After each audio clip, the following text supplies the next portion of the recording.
नमस्ते, मैं हूं रविंद्र गौतम और आप देख रहे हैं लीडर्स टॉक। लीडर्स टॉक में हम ऐसी शख्सियतों को लेकर आते हैं जिनका जीवन बचपन में तो बड़ा आम रहा, लेकिन अब वह समाज में एक खास दर्जा रखते हैं। और ऐसी ही शख्सियत आज हमारे साथ हैं वीरेंद्र गोयल जी। वीरेंद्र गोयल पेशे से तो चार्टर्ड अकाउंटेंट हैं, लेकिन उसके साथ साथ एक बड़े समाज सेवी हैं और इनकी संस्था आस एनजीओ समाज में बहुत सारे ऐसे लोगों के लिए काम करती है जिनको आज ऐसे लोगों की आवश्यकता है। उसके अलावा ये एक बेहतर उद्यमी भी हैं, रियल एस्टेट का इनका अपना बिजनेस भी है साथ के साथ में। तो आज हम इनसे समझेंगे कि आखिर वह आम से खास कैसे हुए, और लीडरशिप की अगर हम बात करते हैं तो क्या इनके अंदर लीडरशिप क्वालिटी है और कैसे ये लीडरशिप क्वालिटी को डिफाइन करते हैं। इन सब विषयों के ऊपर हम चर्चा करेंगे और इसका उद्देश्य सिर्फ इतना है कि जो आज की युवा पीढ़ी है वह ऐसे लोगों से सीख लेकर अपने जीवन में अपनाएं और आगे बढ़ें, सफल हों। वीरेंद्र जी, आपका बहुत बहुत स्वागत है। धन्यवाद Ravindra ji, thank you so much. Virendra ji, सबसे पहला एक छोटा सा प्रश्न है कि जो आम जीवन खास जीवन में कैसे बदला? क्या जब आप आम जीवन जी रहे थे, क्योंकि आपने बताया कि आप एक मध्यम वर्गीय परिवार से आते हैं, मैंने इंटरव्यू से पहले आपसे पूछा था कि आपने टू व्हीलर पहला कब लिया था, तो आपने कहा था टू व्हीलर, मेरे पास तो साइकिल खरीदने के पैसे नहीं थे। तो ये सब कैसे? अब आप तो मर्सिडीज़ में भी सफ़र करते हैं और लाइन लगा रखी गाड़ियों की, ये कैसे हुआ, क्या किया? रविंद्र जी, मैं पहली बात तो ये मानने को तैयार नहीं हूँ कि मैं आम से खास हो गया। मैं एक वही साधारण इंसान हूँ और मुझे नहीं लगता कि मैं खास हो गया। लेकिन इस सब के पीछे एक ही चीज़ है कि आपने जो अपने ऊपर जिम्मेदारी ली है उसके प्रति आप सिंसियर रहें, ऑनेस्ट रहें, अपना कर्म करते रहें, और कब आप आम से खास हो जाएंगे ये आपको भी नहीं पता लगेगा। तो जहाँ तक मेरा सवाल है, तो मैं तो आज भी अपने आप को एक आम अ, इंसान ही मानता हूँ। रही बात सफलता की, तो सफलता के तो बहुत से कारण होते हैं। इंसान की अपनी मेहनत होती है, उसकी अपनी सोच होती है, और सबसे बड़ी बात है ईश्वर की कृपा। और मैं इस बात पे बहुत ज़्यादा विश्वास रखता हूँ कि मेहनत तो सब लोग करते हैं, सिंसियर बहुत से लोग होते हैं, लेकिन ईश्वर की कृपा शायद हर एक पे नहीं होती, और जिन पे होती है तो शायद आपको ऐसा लगता है कि वो हमसे खास हो गए। आम से खास हो गए। खैर, ये आपका बड़प्पन है कि आप कहते हैं कि अभी भी हम आम हैं, और जाहिर सी बात है व्यक्ति को जब आम बन के रहता है तो मैं समझता हूँ कि ज़्यादा सफलता की सीढ़ियाँ चढ़ता चला जाता है। लेकिन मैं एक चीज़ यहाँ पे पूछना चाहता हूँ वीरेंद्र जी, कि जैसे आपने कहा कि बचपन आपका, आपने कहा था ना कि साइकिल लेने के भी पैसे नहीं थे। तो आपकी जो फैमिली बैकग्राउंड है, मैं थोड़ा-सा उसके विषय में जानना चाहता हूँ। वो सिर्फ़ इसलिए कि जो दर्शक, आज की जो युवा पीढ़ी देखती है इस तरह के कार्यक्रमों को, वह समझ सके कि ऐसा नहीं होता है कि हर व्यक्ति अगर अमीर घर में पैदा होगा तो ही वह अमीर बन सकता है। वो एक मामूली घर में भी पैदा होकर भी अमीर बन सकता है। अगर ये बात है तो मैं इसका जीता जागता एग्जाम्पल हूँ। और मेरा जन्म कानपुर में एक मध्यम वर्गीय परिवार में हुआ। 1961 में मेरा जन्म हुआ। तो उस समय मतलब पिताजी एक छोटे मोटे व्यवसाय में थे, गल्ले के काम में थे, आढ़त का काम करते थे। तो बट इतना था कि भाई 2 टाइम की रोटी का जुगाड़ था। लेकिन उसके बाद धीरे धीरे समय बीतता गया, हम अपनी राह पर चलते चले गए। वो कहते हैं ना कि मैं चलता गया और कारवां बनता गया। तो वो सफ़र की जब शुरुआत हुई, बट उसके पीछे एक ही चीज़ थी कि हमें ये पता था कि अगर हमें यहाँ से बाहर निकलना है इस परिस्थिति से, तो उसका एक ही तरीका है कि अपने कर्म के प्रति सिंसियर और ईमानदार रहो, काम करते रहो, मेहनत करते रहो। फल तो किसी के हाथ में नहीं होता, हमारे पास भी नहीं था, हमें तो पता ही नहीं था कि हम यहाँ तक पहुँचेंगे, कैसे पहुँचेंगे। लेकिन करते गए और वो रास्ते अपने आप खुलते गए। तो मैं इस बात पे बहुत फर्म बिलीव करता हूँ कि आप बहुत ज़्यादा, हालांकि हम लोग बचपन से सुनते भी आ रहे हैं कि कर्म किए जा फल की इच्छा मत करे इंसान। शायद मैं उसका एक एग्जाम्पल हूँ। अगर मैं ये बात कहूँ कि हम इस फल के कि इच्छा में हमने अपना कर्म किया कि हमें ये मिल ही जाएगा, तो ऐसा उचित नहीं है। हमें एक बात पता थी कि अपना काम करते रहो, फल मिलेगा, किस रूप में मिलेगा ये सुनिश्चित नहीं था। ये तो आज के रूप में हम देख पा रहे हैं कि हमें क्या फल मिला। तो बट अपना काम करे जाओ, अपने नॉर्मल कोर्स में काम किए जाओ। चलते जाओ और रास्ते अपने आप निकलते जाते। आपने भी एक वर्ड इस्तेमाल किया, सिंसियरिटी। जब हम सफल हो जाते हैं, जब हम बड़े हो जाते हैं, जब हम संपन्न हो जाते हैं, जब हम पोजीशंस पे पहुंच जाते हैं, तो ये बड़े बड़े शब्द हमारे जीवन का हिस्सा बन जाते हैं। लेकिन जब हम युवा होते हैं, आप भी युवा रहे होंगे, कोई सीधे सीनियर नहीं बन जाता, ठीक है? तो उस दौरान का सिंसियरिटी आपके अंदर थी? तब क्या आप इस तरह से सिंसियरली सोचते थे कि मुझे यह काम करने हैं और मैं जीवन के इस पायदान तक पहुंचना चाहता हूं? कोई मंजिल आपने तय की थी और उसे पाने के लिए आपने सिंसियरिटी से अपना सफ़र तय किया? देखिए, सिंसियरिटी, आपने बहुत अच्छा प्रश्न किया है कि जब हम उस अवस्था में होते हैं तो हमें नहीं पता होता सिंसियरिटी क्या होती है, कैसे अर्जित की जाती है। लेकिन जब हम उस जर्नी को पूरा कर चुके होते हैं, तब हम ये बात अपने अनुभव से आने वाली पीढ़ी के लिए कह सकते हैं कि अगर आप इस तरीके से करेंगे तो आप बेहतर होंगे। लेकिन यस, मैं भी एक आम नागरिक की तरह हमने अपना बचपन जिया, वही अल्हड़पना। अल्हड़पन जिया, और उसी तरीके से पढ़ने लिखने में कोई बहुत ज़्यादा मन नहीं लगता था। स्कूल जाते थे, फिर स्कूल से हम कई बार क्या मतलब अक्सर क्लासेस बंक करके गुल्ली डंडा खेलना, कंचे खेलना, क्रिकेट खेलना। क्रिकेट मेरा पैशन था। हालांकि हम कभी उसमें प्रोफिशिएंसी हासिल नहीं कर पाए, लेकिन क्रिकेट का एक शौक था। तो ये सब काम जो एक बचपन में और उस समय के बचपन में होते थे, वो सब हमने भी किए। लेकिन और शायद मुझे उस समय सिंसियरिटी वर्ड का मतलब नहीं पता था। लेकिन एक चीज़ ज़रूर थी कि कोई काम अगर हमें टास्क दिया गया तो हमने उसको करा। शायद दिए हुए टास्क को करना ही एक सिंसियरिटी थी, जो कि न जानते हुए भी हमने उसको किया।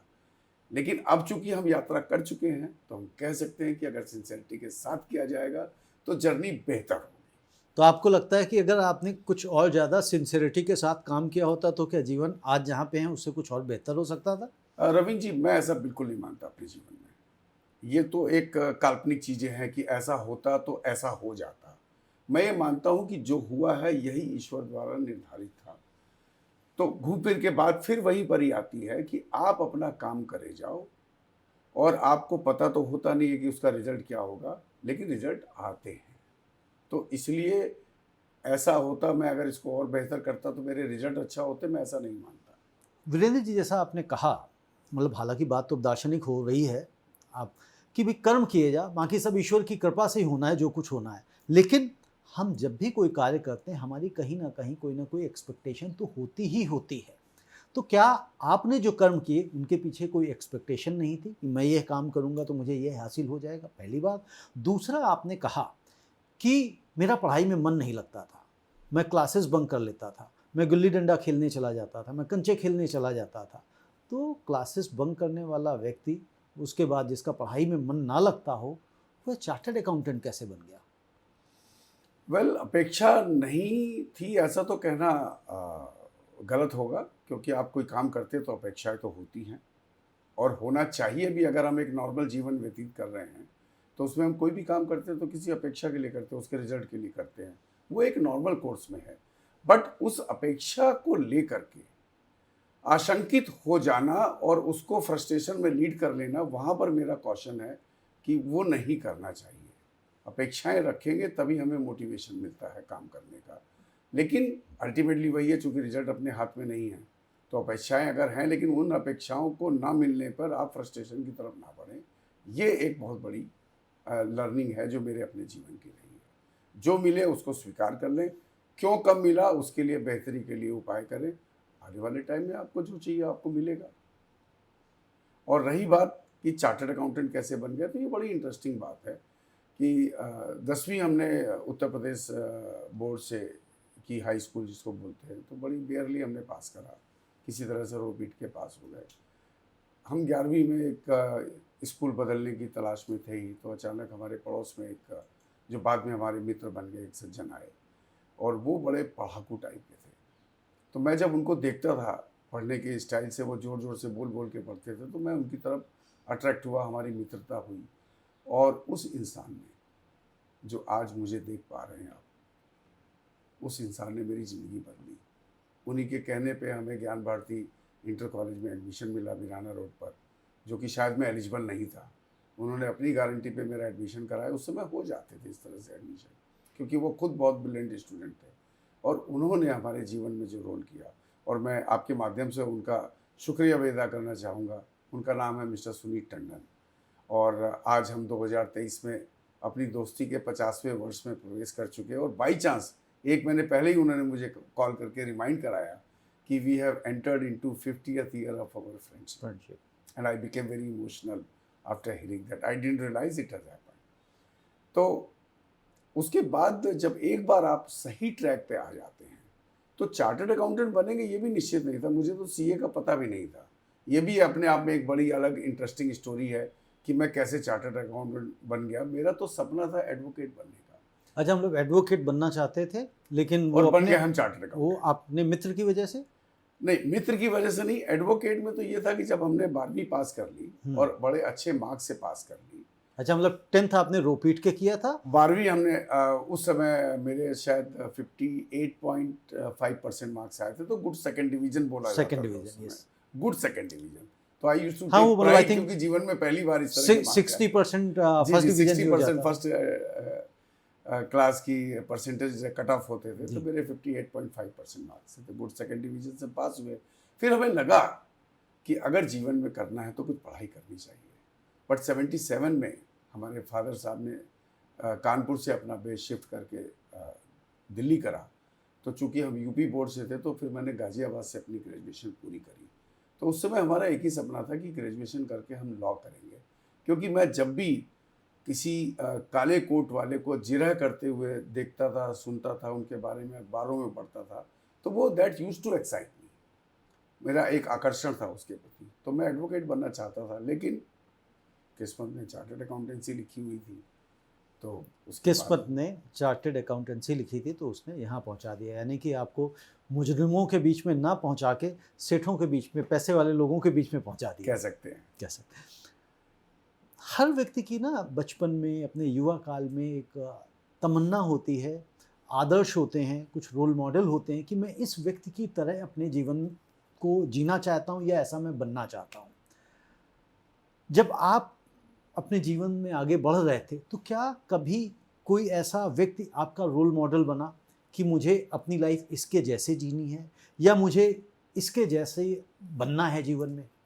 जैसे आपने कहा कि मैं एडवोकेट बनना चाहता था जिरह देख देख के। बट रवि जी, सच अगर कहूँ तो ऐसा कोई रोल मॉडल होगा या ऐसा मैंने कल्पना करी, हमारा ध्यान कभी इस तरफ गया ही नहीं। लेकिन कहीं ना कहीं मैं अपने जीवन को जब पीछे मुड़ के देखता हूँ, तो शायद उस रोल मॉडल में मेरे फादर साहब का चरित्र उभर करके आता है कि जो उनकी एक नेवर से डाई अप्रोच थी जीवन के प्रति।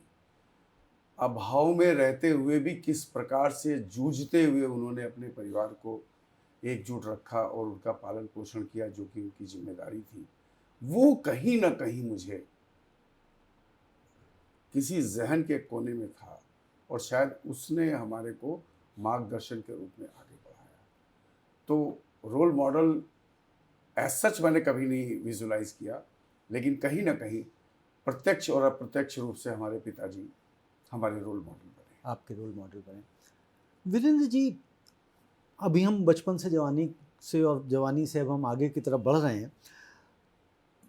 बचपन में या जवानी में एक सपना होता है, जैसे आपने कहा आप उत्तर प्रदेश से आते हैं, कानपुर से आते हैं, तो जब हम कानपुर या उत्तर प्रदेश के किसी भी शहर या गांव की बात करते हैं, या मैं कहता हूँ मेजॉरिटी में पूरे देश में भी यही एक सोच है, अप्रोच है, क्योंकि लगभग 92 करोड़ लोग आज की तारीख में ग्रामीण क्षेत्रों में रहते हैं। हालांकि कानपुर कोई ग्रामीण क्षेत्र में नहीं आता है, लेकिन जो एक सोच है एक मध्यम वर्गीय परिवार की कि भाई हमें तो बच्चा पढ़ ले और उसके बाद सरकारी नौकरी में लग जाए।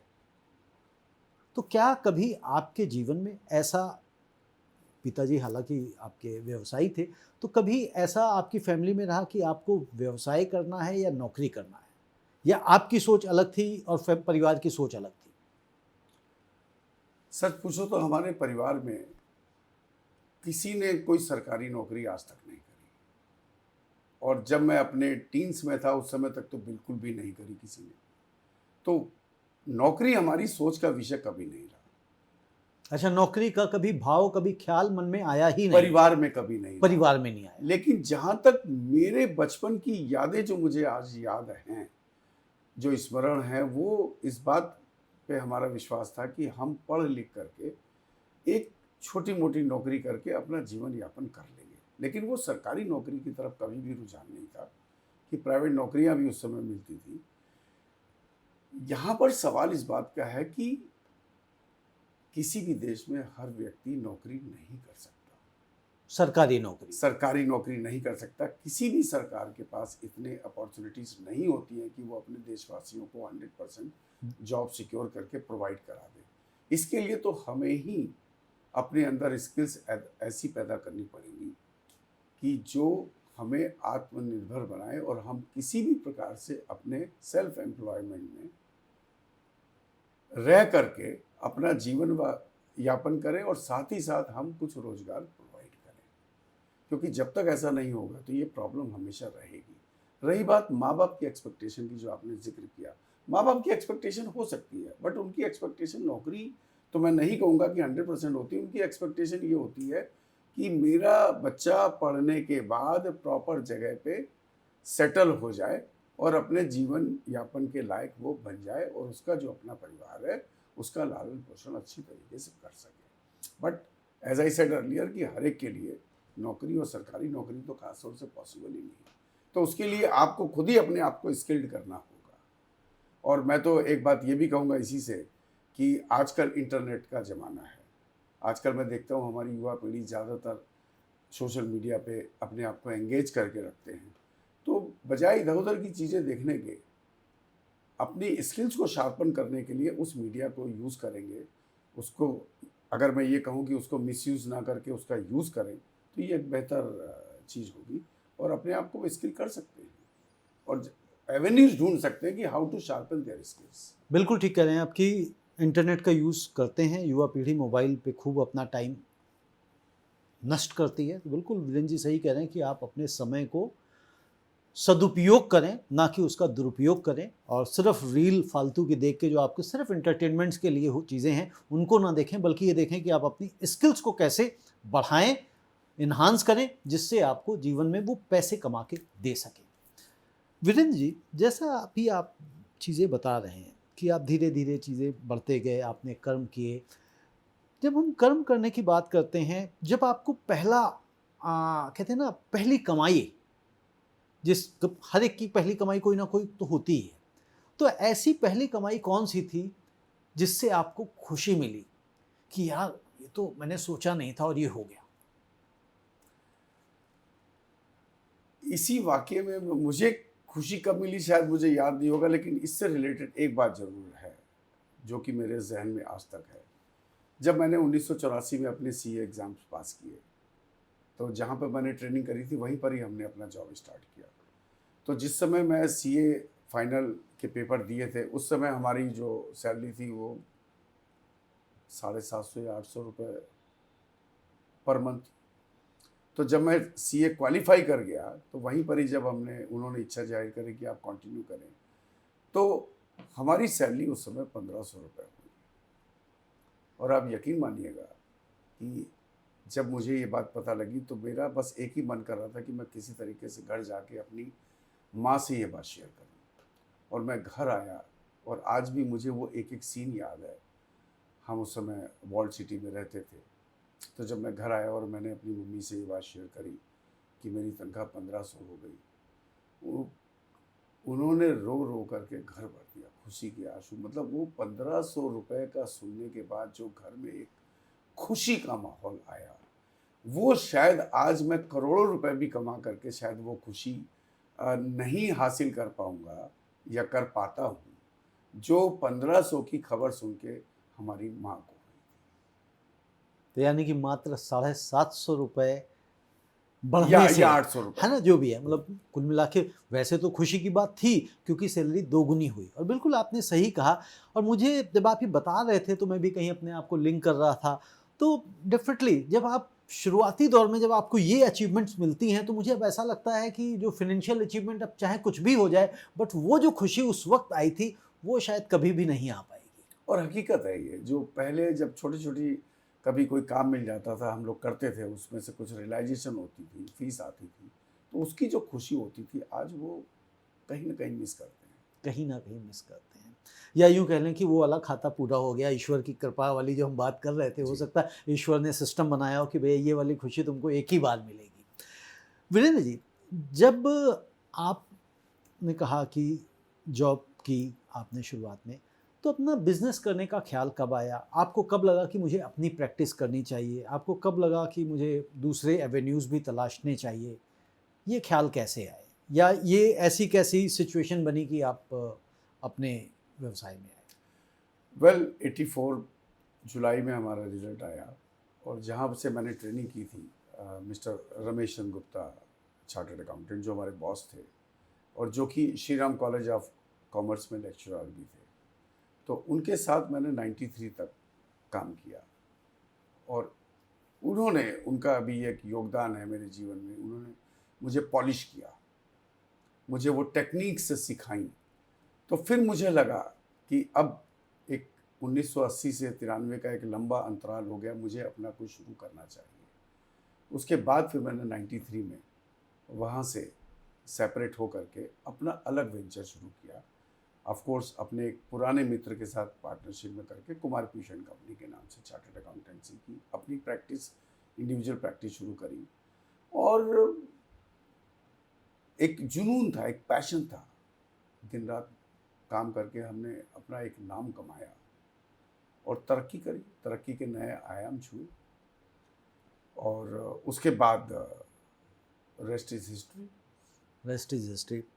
वीरेंद्र जी, जब आप बात कर रहे हैं कि जुनून था, काम किया, तो 84 में आप कितने, 22 वर्ष के रहे होंगे? 62 आप 84 में 23, कब आपने 62 था? मेरा 61, 61, ओके, सॉरी, नवंबर हाँ, 61। तो 23 साल के रहते, तो 23 वर्ष की उम्र में जुनून था, काम था। आज की तारीख में अगर हम देखें, युवा पीढ़ी की हम बात करें, जो अभी आपने कहा था कि युवा पीढ़ी मोबाइल पे अपना समय नष्ट करती है, ठीक है, मिसयूज़ करती है, तो वह जुनून तब में और अब में, क्या युवा पीढ़ी बदल गई, समय बदल गया, या मोबाइल्स और इन सब की वजह से लोगों के अंदर डिस्ट्रैक्शन हो गया है? रविंदर जी, इसको हम जनरलाइज नहीं कर सकते। बिल्कुल ठीक कह रहे हैं आप, इसको, क्योंकि हर एक में नहीं है, कुछ लोग हैं, बट मेजॉरिटी में है। मेजॉरिटी में शहरी इलाकों में कम है, क्योंकि वहाँ का अपना एक अलग स्ट्रगल है। लेकिन मैंने देखा, मैं ट्रैवल बहुत करता हूँ, तो मैं कई बार राजस्थान के एरिया में जब जाता हूँ तो मैं देखता हूँ कि वहाँ पर आज भी गांव में एक पेड़ बना हुआ है, पेड़ के नीचे चौपाल टाइप की जगह है, और वहाँ पे मैं देखता हूँ कि दोपहर के टाइम पे युवा, मतलब 18 साल से 25 साल की उम्र के जवान बच्चे पेड़ के नीचे खड़े होकर गप्पे मार रहे होते हैं और व्हाट्सएप पे देख रहे होते हैं। तो वहाँ पे तो मैं कह सकता हूँ कि वहाँ सुधार की ज़रूरत है। लेकिन मैं साइमल्टेनियसली ये भी कहना चाहूँगा कि जो हमारी युवा पीढ़ी है वो अपने प्रति सचेत भी है, अपने प्रति सजग भी है। शहर वाली भी कह सकते हैं, और सेमी ग्रामीण क्षेत्र के भी लोग कह सकते हैं। जैसे मैं कानपुर से आता हूँ, तो कानपुर में भी मैं कंट्रास्ट देखता हूँ। हाँ, वही मैं कुछ मैं देखता हूँ कि बहुत ज्यादा सिंसियर है, कुछ मैं देखता हूँ कि बिल्कुल अपनी एक मेन लीग से हट गए हैं। तो बट ये है, इसको बट उनके लिए तो यही है कि इससे बाहर निकल के और उसी टेक्नोलॉजी को अपने यूज के लिए करें तो बेहतर करें।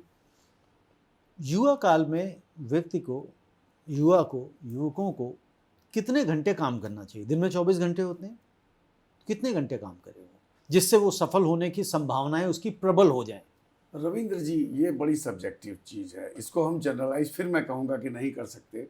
जहाँ तक काम करने की बात है, तो मैं मानता हूँ कि अगर आप अपने आप को व्यवस्थित तरीके से काम कर रहे हैं, ठीक से ऑर्गेनाइज करके कर रहे हैं, तो शायद 10 घंटे की वर्किंग भी काफ़ी है। और अगर आप अपने आप में ऑर्गेनाइज नहीं है, तो शायद आप 18 घंटे काम कर लें। तो यानी कि कम से कम आप ये मानते हैं कि 10 घंटे तो काम करना ही चाहिए? 10 घंटे ईश्वर ने पूरी क्षमता दी है। ईश्वर ने तो क्षमता 24 घंटे भी करने की दी है, लेकिन वो लॉन्ग टर्म में लगातार पॉसिबल नहीं है। अगर आप 10 घंटे की वर्किंग एफिशिएंटली करते हैं, फोकस्ड होकर के करते हैं, आप घर की चीज़ अपने उस काम के टाइम पर ऑफिस में नहीं लाते हैं। मतलब काम के समय में यदि काम फोकस ही करें करते हैं और 10 तो घंटे कर 10 लें तो घंटे, बहुत है। 10 घंटे मैं समझता हूँ बहुत है, जो कि बाद में अगर हमारी एज में आते आते वो 8 घंटे तक भी नहीं रह जाती है। उसमें तो क्या होता है कि जब आप आगे ग्रो करते चले जाते हैं तो आपको सपोर्टिंग हैंड्स मिलते चले जाते हैं, तो आपका काम बढ़ जाता है। तो इसको हम इस तरह से भी देख सकते हैं।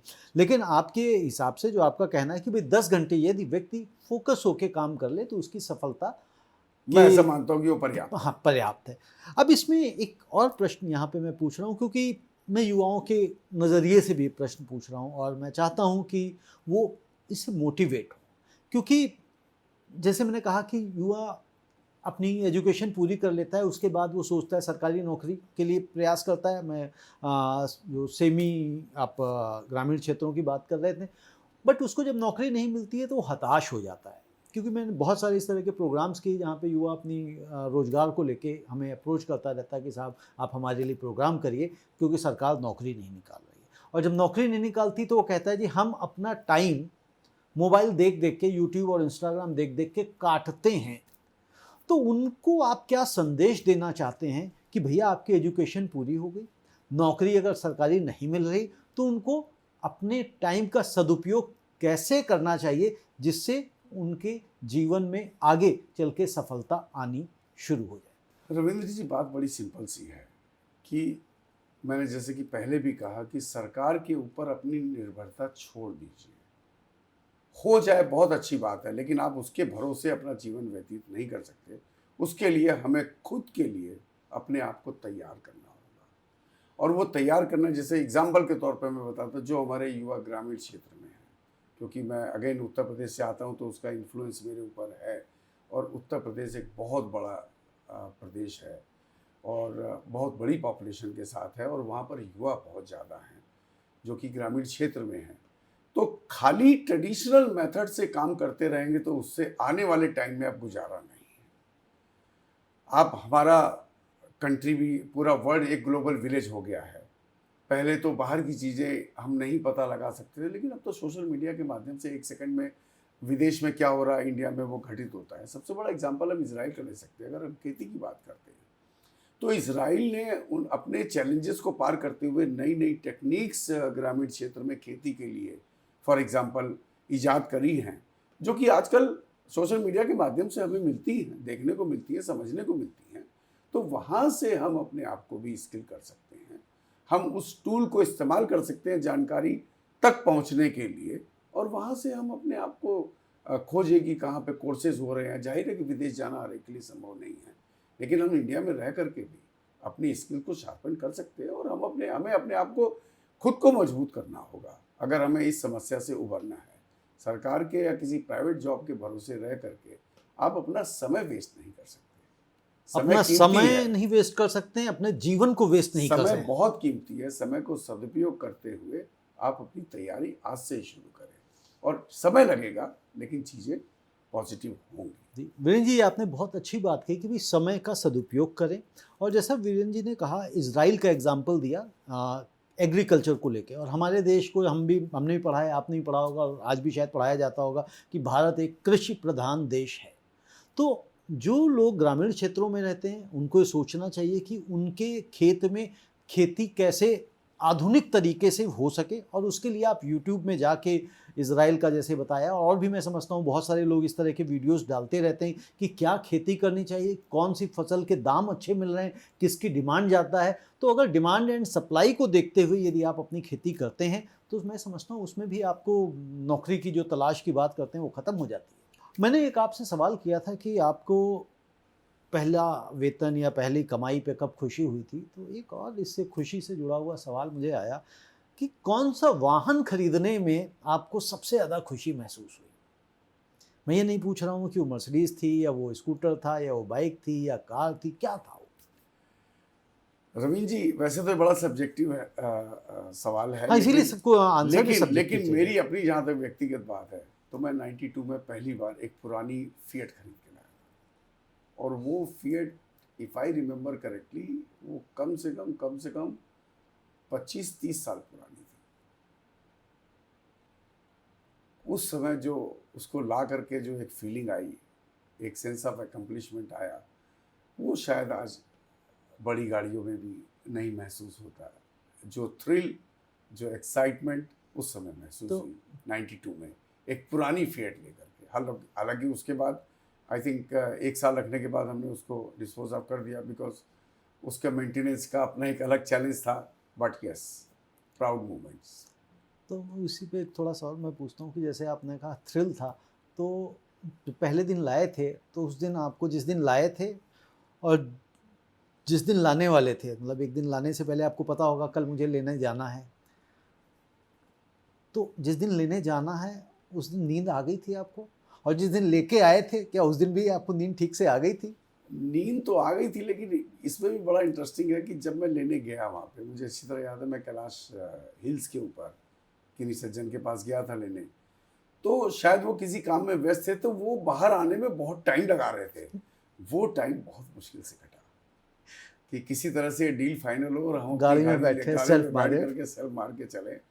वो अलग बात है कि महीने भर बाद ही हम अच्छे खासे मैकेनिक बन गए थे, क्योंकि बजाय हमने उचित समझा कि हम मैकेनिक के पास जाने के बजाय आत्मनिर्भर हो जाएं और उसको ठीक करना सीख लें, तो हम मैकेनिक ज़रूर हो गए थे। बिल्कुल ठीक है, मुझे भी याद आ गया कि मेरा एक कार थी, तो वो भी मैकेनिक था, वो कहता था पाजी चिंता मत करो, इशारे नाल गड्डी चलेगी।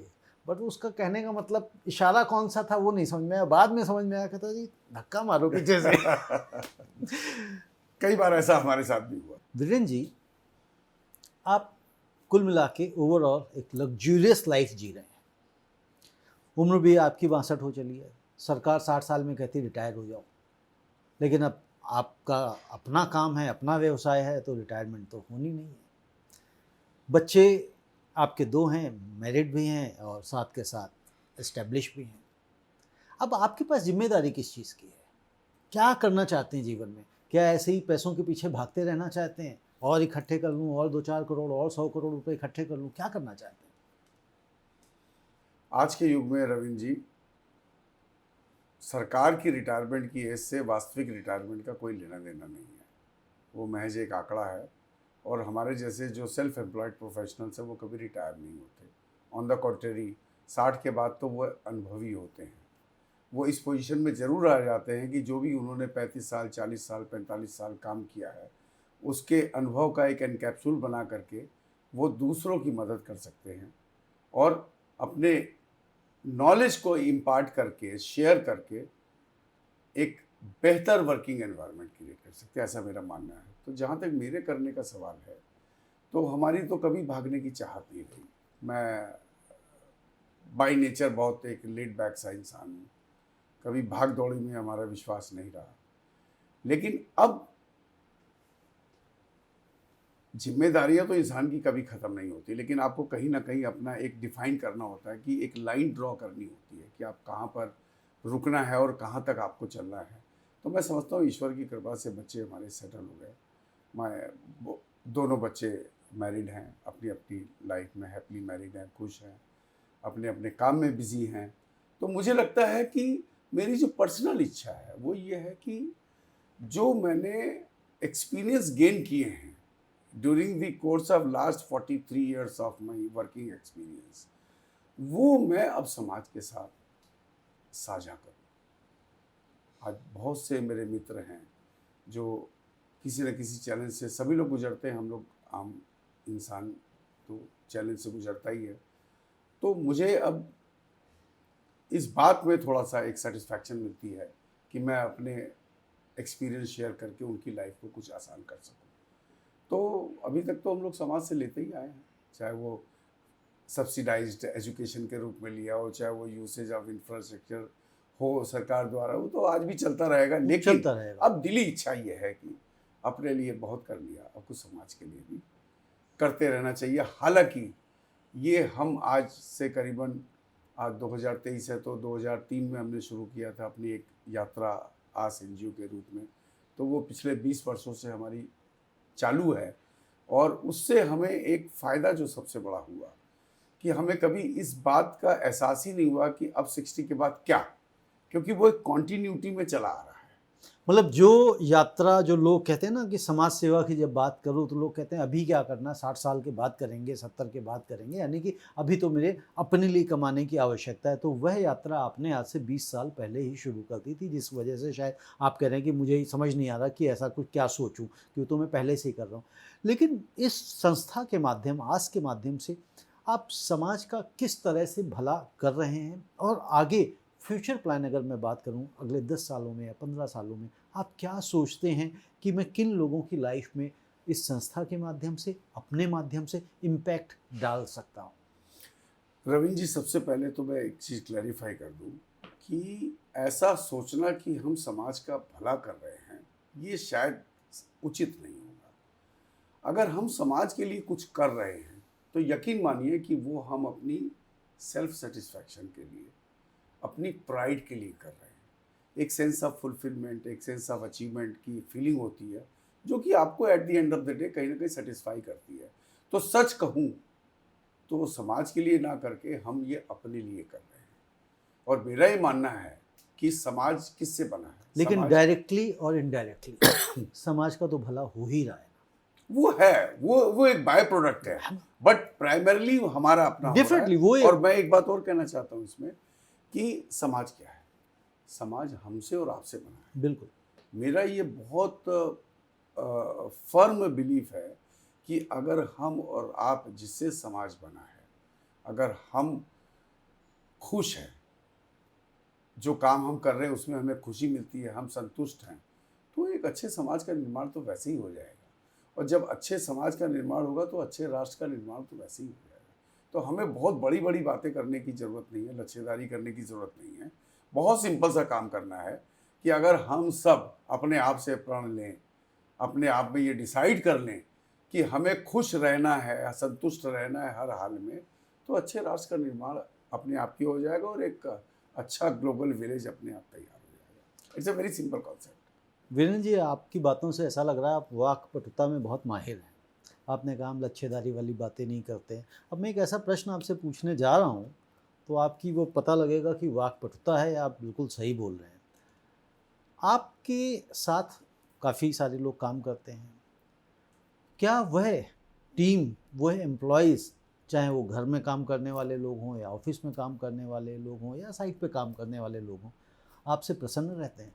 मैं ऐसा मानता हूँ कि वो रहते होंगे, और वो मैं क्यों मानता हूँ वो भी आपसे शेयर कर लेता हूँ कि मेरे ऑफिस में जो स्टाफ स्ट्रेंथ है इस समय, उसमें से मेरे साथी आज अपना 30वां वर्ष हमारे ऑफिस में पूरा कर रहे हैं। तो मैं ऐसा मानता हूँ कि अगर वो 30 सालों से या 27 सालों से या 25 सालों से हमारे साथ हैं तो शायद वो खुश ही होंगे, खुश ही उनके लिए होंगे। ठीक ही कर रहे होंगे। ऐसा मेरा मानना है। बिल्कुल, मैं आपकी इस और बात बाकी आपको अगर सच्चाई जाननी है तो आपको उनका नहीं, इंटरव्यू हम लेना पड़ेगा। बिल्कुल अपने मुंह से तो हम क्या कहें। नहीं, अब वो तो देखेंगे तो खुद ही वो नीचे कमेंट में लिख देंगे ना कि हम खुश हैं या नहीं हैं।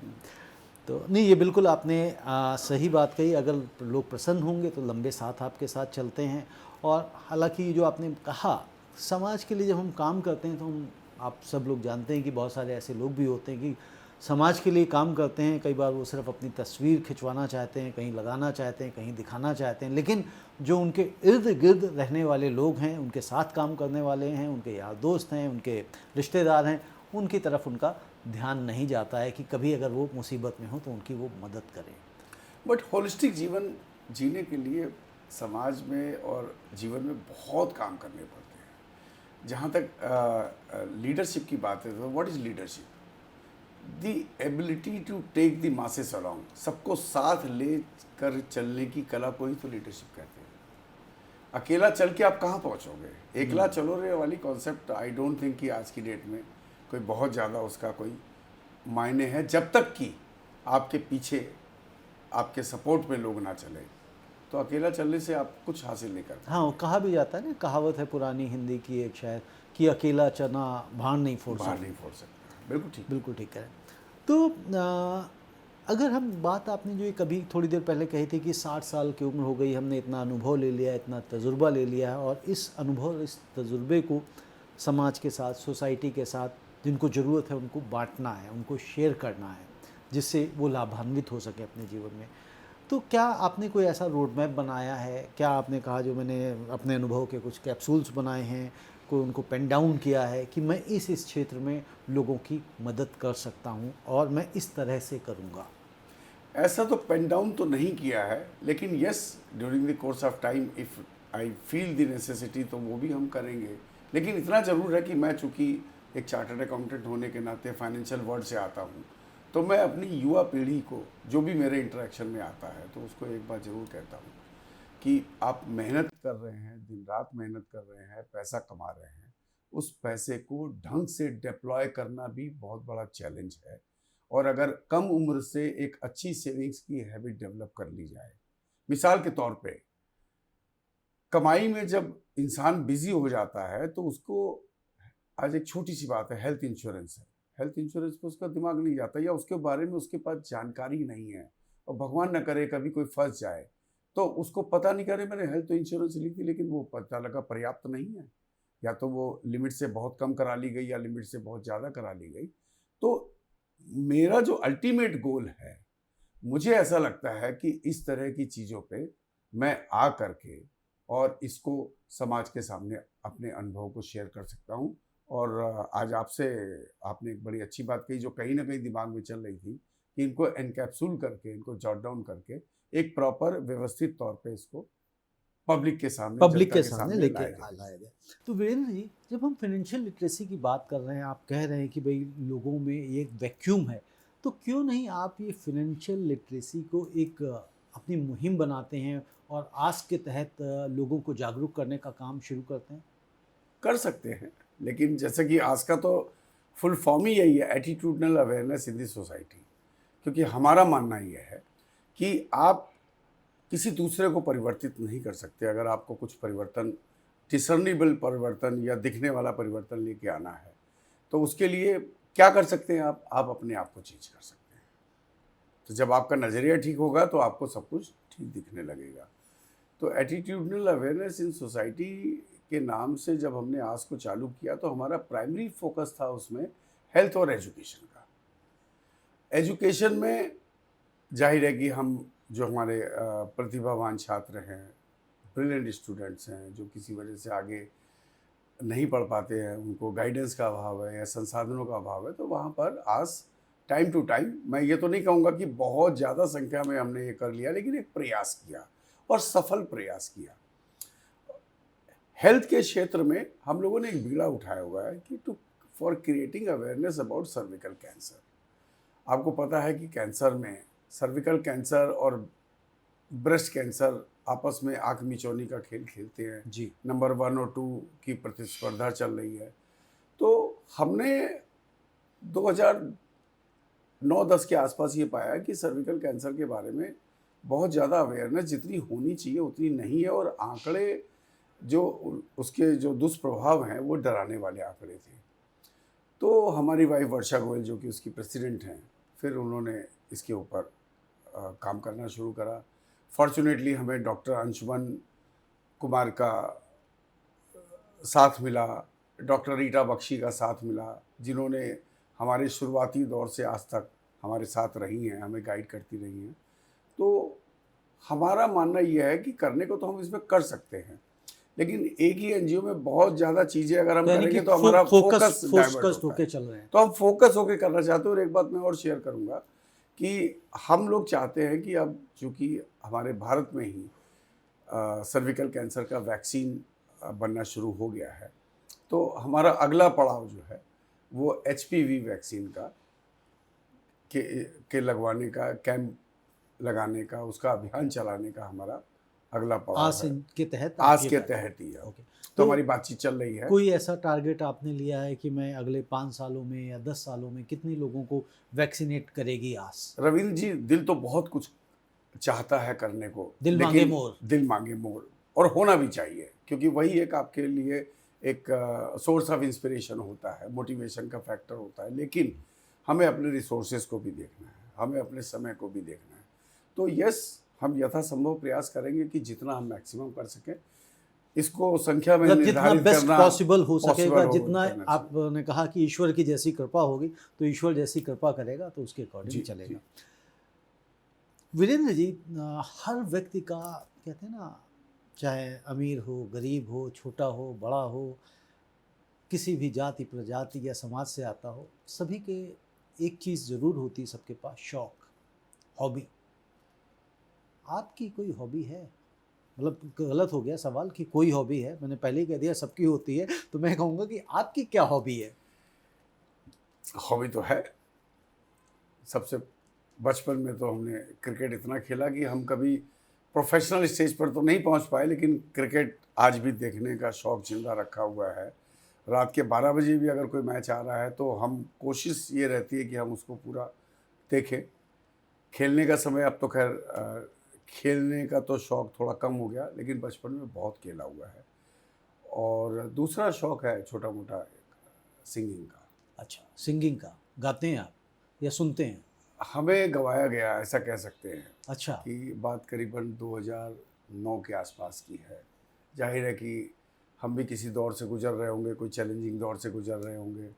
तो एक दिन हमारी श्रीमती जी ने देखा कि हम काफ़ी तनाव में हैं, तो उन्होंने किसी को रिक्वेस्ट करके बुला लिया और एक हारमोनियम हमारे घर में बच्चों के लिए रहता था, हारमोनियम ला के रख दिया। बोले अब आज से गाना गाने की प्रैक्टिस करोगे। हमने कहा मेरी वॉइस कभी भी अच्छी नहीं रही। तो मैंने कहा ये क्या? तो बोले नहीं कोशिश करो। तो ये उनकी प्रेरणा थी, हमने धीरे धीरे किया, फिर वो शौक में डेवलप हुआ। तो मैं ये तो नहीं कहूँगा गाना हम बहुत अच्छा गा लेते हैं, लेकिन गाना अच्छा लगता है और तो अपने लिए गाना अच्छा लगता है। तो वीरेंद्र जी, मैं पूरा गाना तो नहीं सुनना चाहूँगा, लेकिन जो आपका फेवरेट गाना हो उसका एक अंतरा सुनाइए। मैं मोहम्मद रफ़ी साहब का एक गाना गुनगुनाने की कोशिश करता हूँ, हालांकि मैं इस समय आउट ऑफ प्रैक्टिस हूँ। कोई बात ये दिल लगी ये शोखियाँ सलाम की, यही तो बात हो रही है काम की। कोई तो मुड़ के देख लेगा इस तरह, कोई नजर तो होगी मेरे नाम की। नहीं, क्या बात है, क्या बात है। पुकारता चला चला हूँ हूँ मैं गली गली बहार की, बस एक छाँव जुल्फ की, बस एक निगाह निगाह निगाह प्यार की। पुकारता चला हूँ मैं। बहुत बढ़िया, आप तो बड़ा अच्छा गाते हैं। तो ये अभ्यास से, प्रैक्टिस से आया? कभी कभी कर लेते हैं, कोशिश करी थी लेकिन रेगुलर होता नहीं है। लेकिन गाना अच्छा लगता है और मुझे कराओके वगैरह पे गाना अच्छा नहीं लगता। लाइव म्यूज़िक पे, लाइव बैंड पे गाना अच्छा लगता है। वीरेंद्र जी, एक और मैं सवाल आपसे करना चाहता हूँ कि देखिए, किसी का भी जीवन जब वो सफलताओं की सीढ़ियाँ चढ़ता जाता है, किसी मुकाम पे पहुँचता है, तो मैंने बहुत सारे लोगों के इंटरव्यूज़ किए, बहुत सारे लोगों से बात की, उनकी कहानियाँ सुनी, समझा।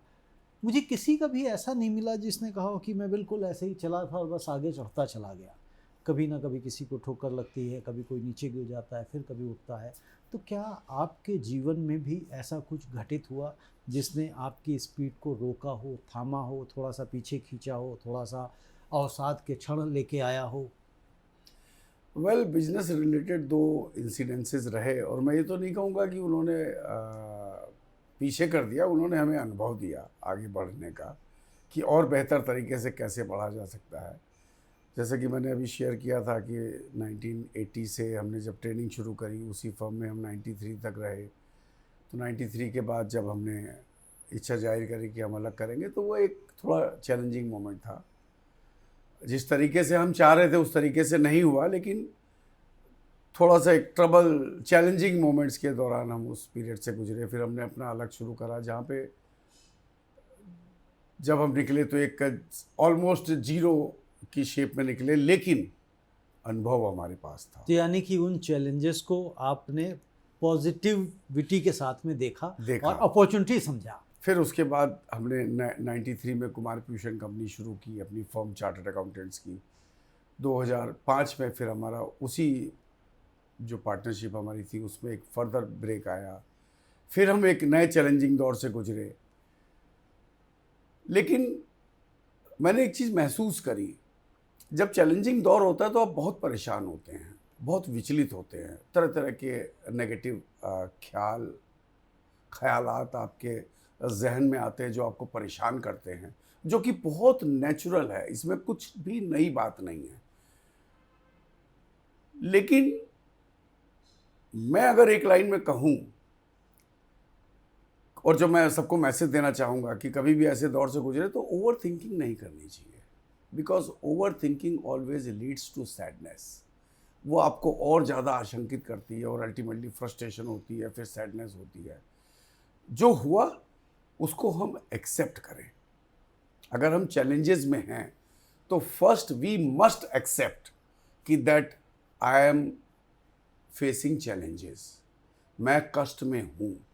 बिकॉज ये साइंटिफिक फैक्ट है रवीन जी कि जब हम ऐसा स्वीकार करते हैं तो हमारी बॉडी लैंग्वेज, हमारे जो केमिकल्स रिलीज होते हैं, वो सब इस बात की ओर इशारा करते हैं कि हम मदद किसी से मांगते हैं तो वो उसमें वाकई मदद का भाव आता है। अगर हम इसको एक्सेप्ट नहीं करेंगे तो मदद में भी हमारे एक अकड़ होगी जो कि वो सही तरीके से नहीं पहुंचती है। तो ऐसे में इसको ओवरकम करने का जो मैं समझ पाया कि over thinking always leads to sadness, बहुत ज़्यादा नहीं सोचना चाहिए, नेचुरल रहे, उसको स्वीकार करें कि हम परेशानी में हैं, रास्ते ढूंढें, जिनसे आपको विश्वास है बात करने में उनसे बात करते रहे, आपको सोल्यूशन मिलेगा। और मैं जब जब भी निकला हूँ अपने चैलेंजेस से, आप यकीन मानिए उसमें मेरे यार दोस्तों का बहुत बड़ा हाथ है, बहुत बड़ा हाथ है, उनका फाइनेंशियल मदद का भी, और उनका सबसे बड़ी इमोशनल मदद, जो सही गाइडेंस। मैं मानता हूँ कि पैसे से कोई ज़्यादा परेशान नहीं होता है, अगर उसको सही वक्त पर सही मार्गदर्शन मिल जाए तो वो बड़े से बड़े चैलेंज को फेस करके निकल सकता है, जैसा कि मेरे साथ 2 बार हुआ। और मैंने एक चीज़ और देखा कि ये घटनाएं क्यों आती हैं जीवन में, वो इसलिए आती है कि ये आपको और ज़्यादा परिपक्व करती है और ज़्यादा मैच्योर करती हैं। तो बाद में कभी छोटी मोटी इस तरह की घटनाएं होती तो आप बहुत ज़्यादा विचलित नहीं होते। आज अगर ज़रूरी नहीं कि आपके हिसाब से सारी चीज़ें चलें, कई बार ऐसा मोड़ आता है कि आप चाहते कुछ थे, हुआ कुछ है, परेशान होने की ज़रूरत नहीं है। क्योंकि अगर मैं अपनी ज़िंदगी को देखता हूँ कि मैं 62 वर्ष का जो सफ़र करके आया हूँ, तो ईमानदारी की बात है, यकीन मानिए कि हमने ना तो कभी सोचा था कि ऐसा होगा, और ना हम ये प्लान करके आए कि हम ऐसा करेंगे तो ऐसा हो जाएगा। It just happened. बेसिक चीज़ जो थी वो ये थी कि आप लगे रहो। मजाक के तौर पर मैं कहता हूँ लगे रहो मुन्ना भाई, जो एक मूवी का नाम था। आप और हमारे पास, और आपके इस माध्यम से आपके सभी दर्शकों के लिए मैं ये कहना चाहूँगा कि लगे रहो मुन्ना भाई एक बहुत ही जेनरिक टर्म है और जीवन के हर पहलू पे खरी उतरती है। आप जिस कर्म में भी हो उसमें लगे रहो, सफलता आपके कदम अपने आप चूम लेगी, चाहे देर से ही सही, लेकिन चूमेगी जरूर। वीरेंद्र जी, लास्ट में आपसे एक क्वेश्चन पूछना चाहूँगा, बल्कि एक संदेश लेना चाहूँगा अपने दर्शकों के लिए, अपने युवा दर्शकों के लिए, कि वह अपने जीवन में सफलता को कैसे प्राप्त करें। हालांकि आपने एक मंत्र दिया है कि निरंतरता, कंटिन्यूटी, लगे रहो, लेकिन उसके अलावा उनको आगे बढ़ने के लिए जीवन में क्या ऐसे 2 कदम उठाने चाहिए जिससे वह जीवन में सफलता को प्राप्त कर सके?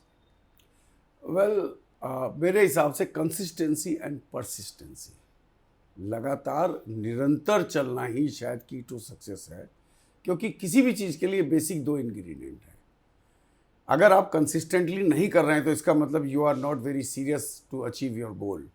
तो जब आपकी सीरियसनेस नहीं होगी तो आप गोल कैसे अचीव करेंगे? तो वो बेसिक ट्रेट्स हैं, आप चलते रहेंगे, आपको रास्ता मिलेगा। और मैं एक बात कहना चाहता हूँ, बहुत सिंपल सी चीज़ है कि जब हम हाईवे पे जाते हैं तो हाईवे पे हमें पूरा नहीं दिखाई देता, हमें उतना ही दिखाई देता है कि जो सड़क सीधी होती है, लेकिन इसका मतलब ये नहीं कि उसके बाद सब कुछ खत्म हो गया। जैसे ही हम एक टर्न लेते हैं तो दोबारा उससे भी बड़ी सड़क हमें दिखाई देती है, मार्ग दिखाई देता है। जीवन बिल्कुल उसी तरीके से है।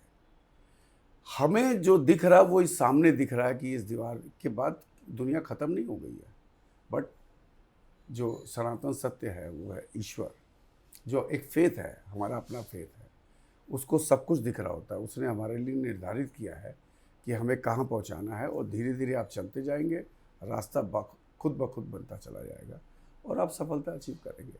सफलता का पैमाना बड़ा सब्जेक्टिव है, किसी के लिए इतनी बड़ी भी सफलता नहीं और किसी के लिए इतनी भी है।